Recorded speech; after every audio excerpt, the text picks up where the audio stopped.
Hey everyone, I'm Scott Stokely, and I'm going to be talking to you about something you may be doing wrong on your sidearm that is, I don't want to say killing your distance, but definitely taking away from some of your power. And I will be demonstrating with the Cardinal from Stokely Discs. I chose the Cardinal because it is a overstable mid-range that is really easy to control with your sidearm. People are loving it for that shot. Call your local pro shop or vendor to order yours. Or if you're a store, go to StokelyDiscs.com and you can order these wholesale. All right, so when it comes to power, backhand sidearm, it doesn't matter. People always ask, what is the one key to throwing farther? What is the one secret? And it's never one thing. There are multiple different things you have to get right to maximize your power. Now, a way to look at this is if you do every single thing right, based on your timing, your height, your age, your muscles, all these different factors, you have a maximum distance you are physically able to throw if you nail everything perfectly. Well, every single thing that you need to do on your throw that you don't nail perfectly takes away from some of that distance. So if you get most things right, you throw mostly as far as you can.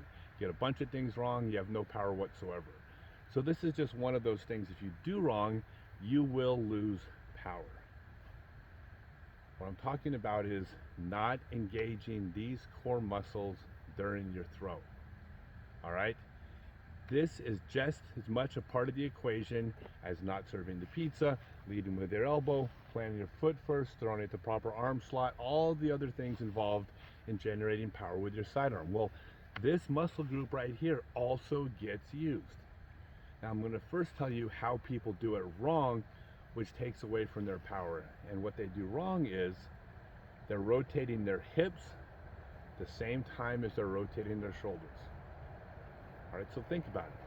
If I was throwing a disc this direction and my hips and my shoulders rotate together, these muscles from here to here are literally just sitting dormant and not being used. All right, the power in your core comes from the resistance of the lower half of your body resisting in the rotation in the upper half, or from the lower half of your body moving in front of the rotation of the upper half. Here's what I mean. If I was throwing, and I'll walk this through towards the camera, but I will demonstrate throws in a minute. If I'm doing a straightforward walk up, look at these muscles right here when the upper half rotates without the lower half. Right now, they're not doing anything. As I start to rotate backwards with my shoulders, the lower half of my body doesn't move.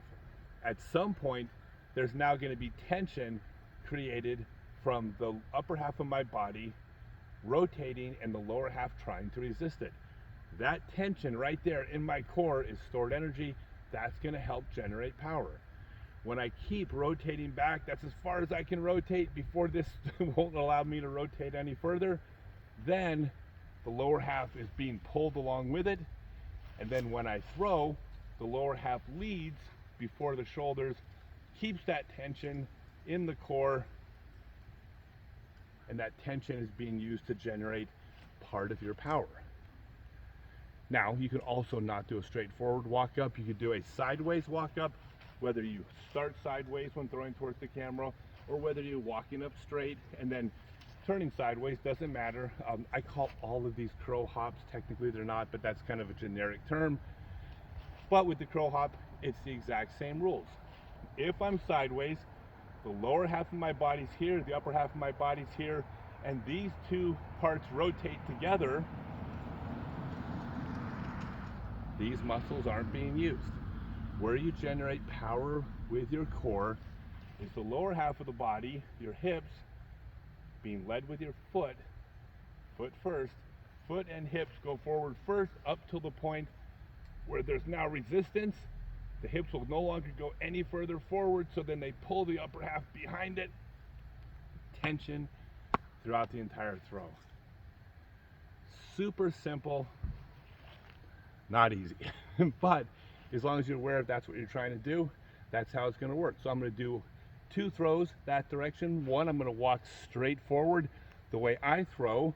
Then I'm going to do the equally valid throw, which is the crow hop, to show you the difference, although fundamentally the muscles will do the exact same thing. So first, a walking forward throw.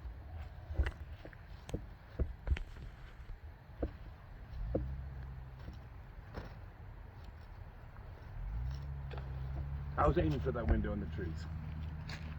Doesn't matter, I'm using that take. And then I'm going to do the crow hop. I'm going to turn sideways at the beginning of the throw.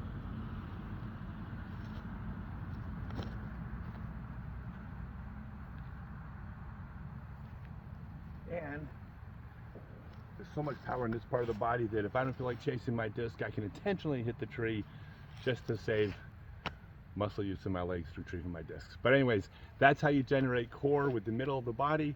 This is one of many components to throwing farther, but if you get this one right, you're on your way to throwing farther.